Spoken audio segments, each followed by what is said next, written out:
Mu kitundu kyaffe kino eky'olwaleero tugenda kulaba engeri bannaddiini gye baavaayo ne babeera nga bawakanya eky'okuggyako mu ku bisanja. Teekawo n'ekya musajja mukulu Ssekikubo okubeera nga ate yeekyusiza mu kiti ng'embazzi n'awagira okuggyako mu ku bisanja nga yali akiwakanyizza. Nze Lubega Ibrahim Kasinga nkwebaza okunyumirwa ebyafaayo. Mu kitundu kyaffe kino Ssekikubo mubaka w'Emiyaga mu disitulikiti y'e Sembabule ye yavaayo n'ategeeza abantu ab'enjawulo nga waliwo obukadde bw'ensimbi za Uganda 5 buli mu kuweebwa ababaka ba paalamenti. Nti ono yali agenze kubeera ng'anona ssente ze kyokka abaali bazigaba baali tebakakasa ludda ki musajja mukulu ono lwagwako. Bwe batyo baamumma ssente zino naye n'asalawo okubeera ng'ayabye enteekateeka eno n'agitegeeza abantu ab'enjawulo olw'ensonga nti ssente zaali zigabwa mu kyama. Wabula ekyasinga okubeera nga kyewuunyisa musajja mukulu ono Kazoola kwe kubeera nti nga wayise ennaku ntono nnyo nga bagenda okulonda okuggyako mu ku bisanja bya pulezidenti. Ssekikubo yalabibwa ng'ali mu kuvuga emmotoka okwali enamba plate ya UC era nga ne mu kulonda yawagira eky'okuggyako mu ku bisanja. Bannabyabufuzi bangi ssaako n'abaali balondoola ensonga eno beewuunya lwaki musajja mukulu ono ate yasalawo kukyusa enteekateeka ye kubanga mu kusooka yali takiwagira kyokka kyaddaaki ate neyekyusiza mu kiti ng'embazzi. Nti mu kaseera Dr. Kizza Besigye bwe yavaayo n'ategeereza nga bw'agenda okwesimbawo ku kifo eky'obwa pulezidenti mu kalulu akaali kaddako ng'ababaka ba paalamenti abava mu kitundu ekyankole nga beegattira mu Great Ankole Parliamentary Caucus basisinkana ku ofiisi ya minisita avunaanyizibwa ku nsonga z'abakozi nga yali amanya Mushega. Bano okusisinkana baali bali mu kwegayirira Dr. Kizza Besigye aleke kubeera nga yeesimbawo olw'ensonga nti musajja mukulu Museveni yali ategeezezza mu manifesito ye ya 2021 nti kino ky'ekisanja kye ekisembayo. Bano baali baagala musajja mukulu ono Museveni aweebwa akaseera ke kaggweeyo asobole okubeera ng'entebe agivaako mu mirembe. Nti wabula Besigye yabeewuunya nnyo bano okubeera nti mu kiseera ekyo baali bakyakkiririza musajja mukulu Museveni. Eriya Katega yakyava ategeeza titasuubira n'omulundi n'ogumu nti musajja mukulu ono Museveni ayinza okukyusa ssemateeka olw'ensonga nti agiwa nnyo ekitiibwa. Wabula Besigye ono yamusekerera n'amutegeeza nti amanyidde Museveni ekiseera kiwanvu nnyo naye ekyewuunyisa tamutegeera. John n'asaasira ku ludda lwe ne yali akyakkiririza musajja mukulu ono Museveni era n'ategeeza nti tayinza kubeera ng'aggyawo kkomo ku bisanja.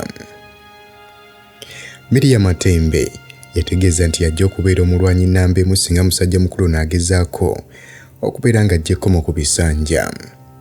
Bano Besigye yabasekerera n'abategeeza nti singa Museveni ava ku ntebe y'obwa pulezidenti mu mwaka gwa 2006 olwo Besigye ajja kuba takyali mutabani wa kifeefe. Mu mwezi ogw'omukaaga mu mwaka gwa 2004 abakulembeze ba chaachi okuli ey'Abakatuliki ey'aba Anglican teekako n'aba Orthodox baagenda mu maaso n'okuvaayo nabo ne bawakanya eky'okuggyako ekkomo ku bisanja. Bano nga bayita mu kibiina ekibagatta ekya Uganda Joint Christian Council babishopu baatongoza kaweefube w'okubeera nga bakunga abantu okubeera nga batandika kaweefube w'okuteekawo enkyukakyuka mu bukulembeze. Babishopu baategeeza nti okuggyako ekkomo ku bisanja kya bulabe nnyo nga kigenda kuggulawo enkola ey'okubeera nga abantu bennyoleza mu buyinza. Nti olwo abakungu okuva mu State House baavaayo ne batandika okubeera nga baanukula bannaddiini bano olw'ebigambo bye baali bavuddeyo ne bafulumya. Era ng'omwogezi w'ekibiina ki NRM Ofuna Opundo yavaayo n'ategeeza nti babishopu basobola okubeera nga nabo bawa endowooza zaabwe nga bba abantu ssekinnoomu wabula so si nga gamakereziya. Era bw'atyo n'ategeeza nti singa babishopu bano bavaayo ne bajja mu lujjudde olwo aba NRM ne babawangula kiba kitegeeza nti tewali mulundi nagumu lwe bajja kubeera nga bavaayo nate okubeera nga boogera ku nsonga ez'ebyobufuzi. Ono yayongerako n'ategeeza nti ebbanga lyonna bali b'enkwe mu chaachi babayite ba priests bazze bateeka engule ku babbi oba bayite ba kabaka. N'olw'ensonga eyo nti kaakati era beesowoddeyo okubeera nga bayingira ebyobufuzi butereevu nti naye bo tebabeera liikiridde babalinze bajja kubasangayo. Ate ye kiyambi wa pulezidenti ku nsonga z'ebyobufuzi Moses Byaruhanga ku ludda lwe yategeeza nti abakulembeze ba chaachi okubeera nga bavaayo ne bawakanya okuggyako ekkomo ku bisanja babeera baawukanya ate ku ebyo abagoberezi baabwe bo bye beetaaga. nti ate ye musajja mukulu Okujawo yavayo n'ategeeza nti kyonna kye banaakola tebabafuddeeko oluvannyuma bajja kukomekereza nga bazze mu kulonda nti era bwe banajja mu kulonda eky'okuggyako mu ku bisanja bajja kukirwanyisa. Era musajja mukulu ono n'ategeeza nga bw'atajja kukolagana na musajja mukulu ono Museveni. Weewaawo ate oluvannyuma musajja mukulu ono yakkiriza ekifo ky'obwaminisita ekyamuweebwa. Awoli ayogerwako yafa mwezi gwali gwa 7/5 mwaka gwa 2021. Tiyadde nga abantu ab'enkizo bangi baali bavuddeyo ne bavumirira ekyokubeera nga bajjeko mu ku bisanja. Obula ababaka ba Paalamenti tebaakiwuliriza bangi bagenda maaso n'okukiwagira. Era nga kino kye kyaggulirawo musajja mukulu Yoweri Kaguta Museveni oluggi n'abeera nga addamu okuvuganya ku kifo ky'obwa pulezidenti mwaka gwa 2006 saako n'okweyongerayo. Ababaka ba Paalamenti 220 be bawagira eky'okuggyako mu ku bisanja ate 53 be baakiwakanya.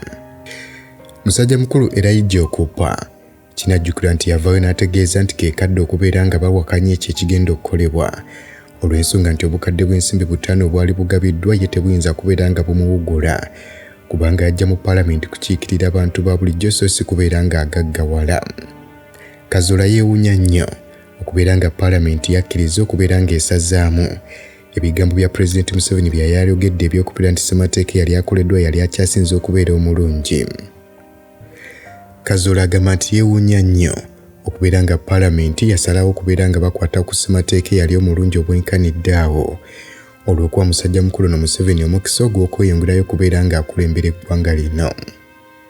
Nti ekyokusalawo okubeera nga musajja mukulu ono asaba ekisanja ekyokusatu kikyaleetera demokrasiya w'eggwanga lino okubeera ng'asanawo ng'akyali muto neerabira ensonga enkulu ey'okubeera nti ebitongole bya gavumenti saako n'enteekateeka za demokrasiya birina okusigala nga bya mugaso nnyo okusinga omuntu ssekinnoomu. Era nga kino mu butongole kye kyakomekereza enkolagana ya musajja mukulu Kazola saako ne Pulezidenti Museveni.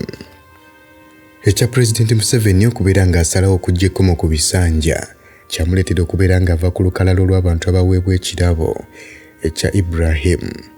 Nti ekirabo kino webale kunyumirwa byafaayo naye okimanyi nti buvunaanyizibwa bwaffe okulwanyisa omusujja gw'ensiri nga tusula mu butimba naye jjukira nti waliwo ensiri ezituluma nga tetunnaba kwebaka n'olwekyo ezo zeewale nga weesiiga Ropa Free Mosquito Repellent. Tewali nsiri ejja kuluma. Ropa Free Mosquito Repellent ojja kumusanga mu pharmacies nga Africa ewandegeya Spring ne Kamkeya ku Wilson Road ne Mega Supermarkets opposite Old Tax Park ne Garden City. Billahi minash shaitanir rajim. Bismillahir rahmanir rahim. Assalamu alaikum wa rahmatullahi wa barakatuhu. Nze Haji Kaboggoza omusomi w'edduwa ntereeza ensonga z'amaka ebyenfuna n'endwadde ezitategeerekeka. Haji Kaboggoza omusomi w'edduwa nsiŋŋaanibwa Ekitigoma ku lw'Ejjinja. Bw'obanga otuuse Ekitigoma mu ttawuni ku siteegi osobola okuba ku nnamba z'essimu ezo z'olaba zitambula.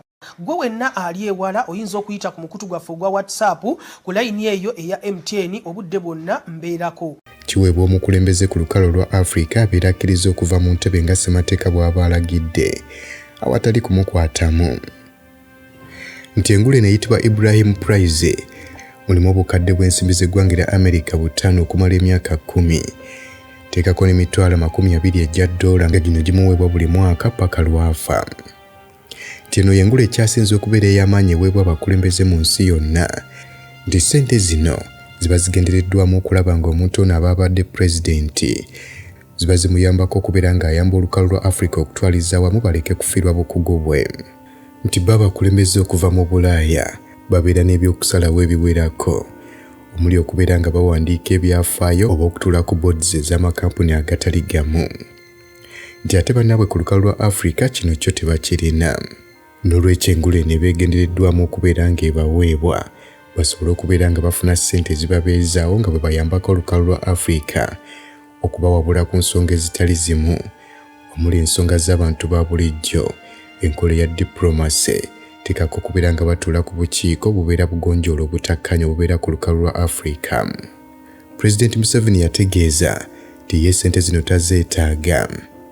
Pulezidenti Museveni yali asisinkanye bannayuganda ku Mayflower Hotel mu Washington DC tebamubuuza ekibuuzo ekyekuusa ku ssente zino banga tazeetaaga kubeera ng'ayambako olukalu lwa Africa ng'avudde mu ntebe.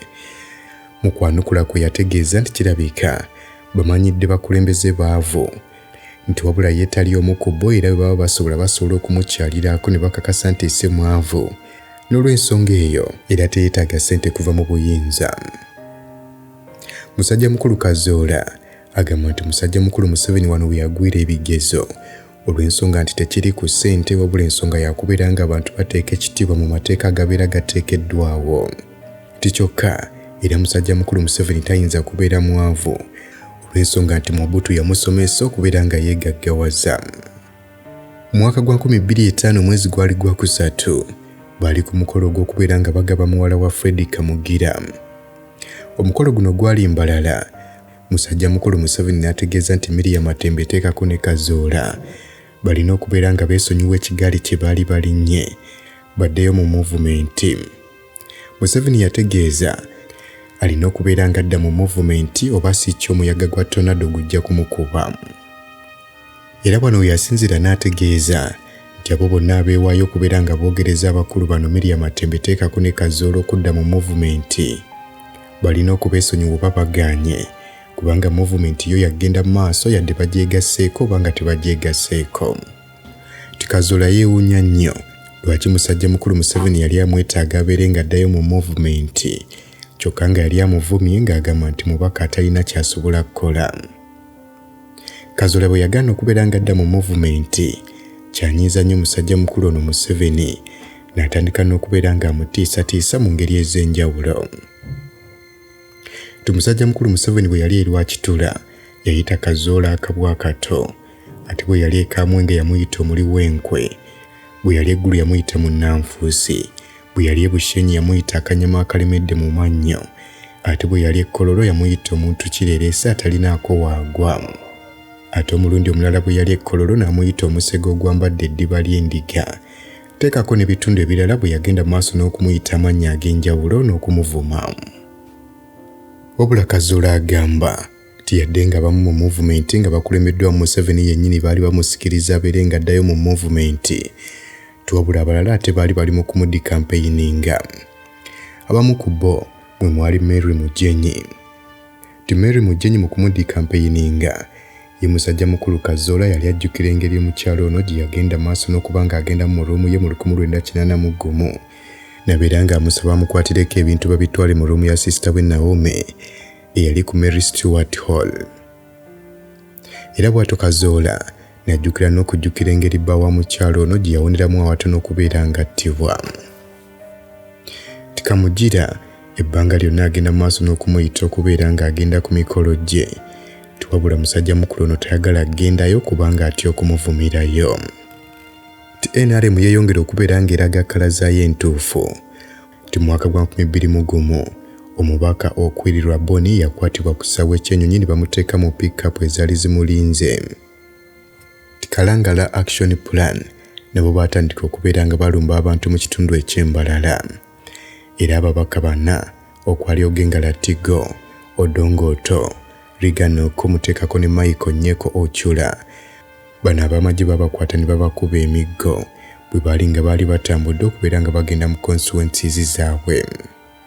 Mu mwaka gwa 2005 mwezi gwali gwa kuna ababaka ba Parliament babiri okwali Ronald Reagan okumu yali akiikirira aswa nga mukaddako yali Deputy Executive Coordinator w'ekibiina kya FDC teekako Michael Nyeko Ochula yali akiikirira Clark baakwatibwa bwe baali nga batambula okuva ku Parliament nga bagenda ku kitebe kya CID okubeera nga bakola statement.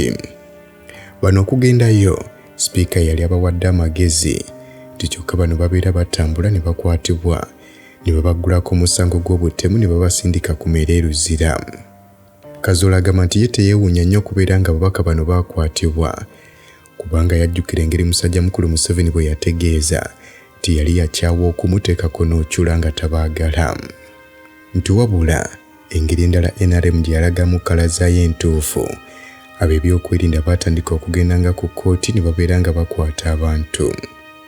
Ab'ebyokwerinda baayibwa ku kkooti okubeera nga baddamu okukwata abantu abawerera ddala 6 abaali baweredde embano gw'okulya mu nsi olukwe nga bano baali bawereddwa bbeero.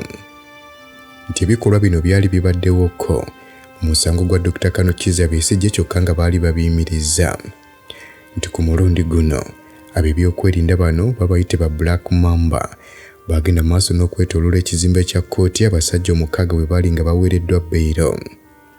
Bano baali baagala kubakwata nti kyokka olw'okubeera nga battibwa okuddamu okukwatibwa bano baasalawo okubeera nga baddayo mu kkomera.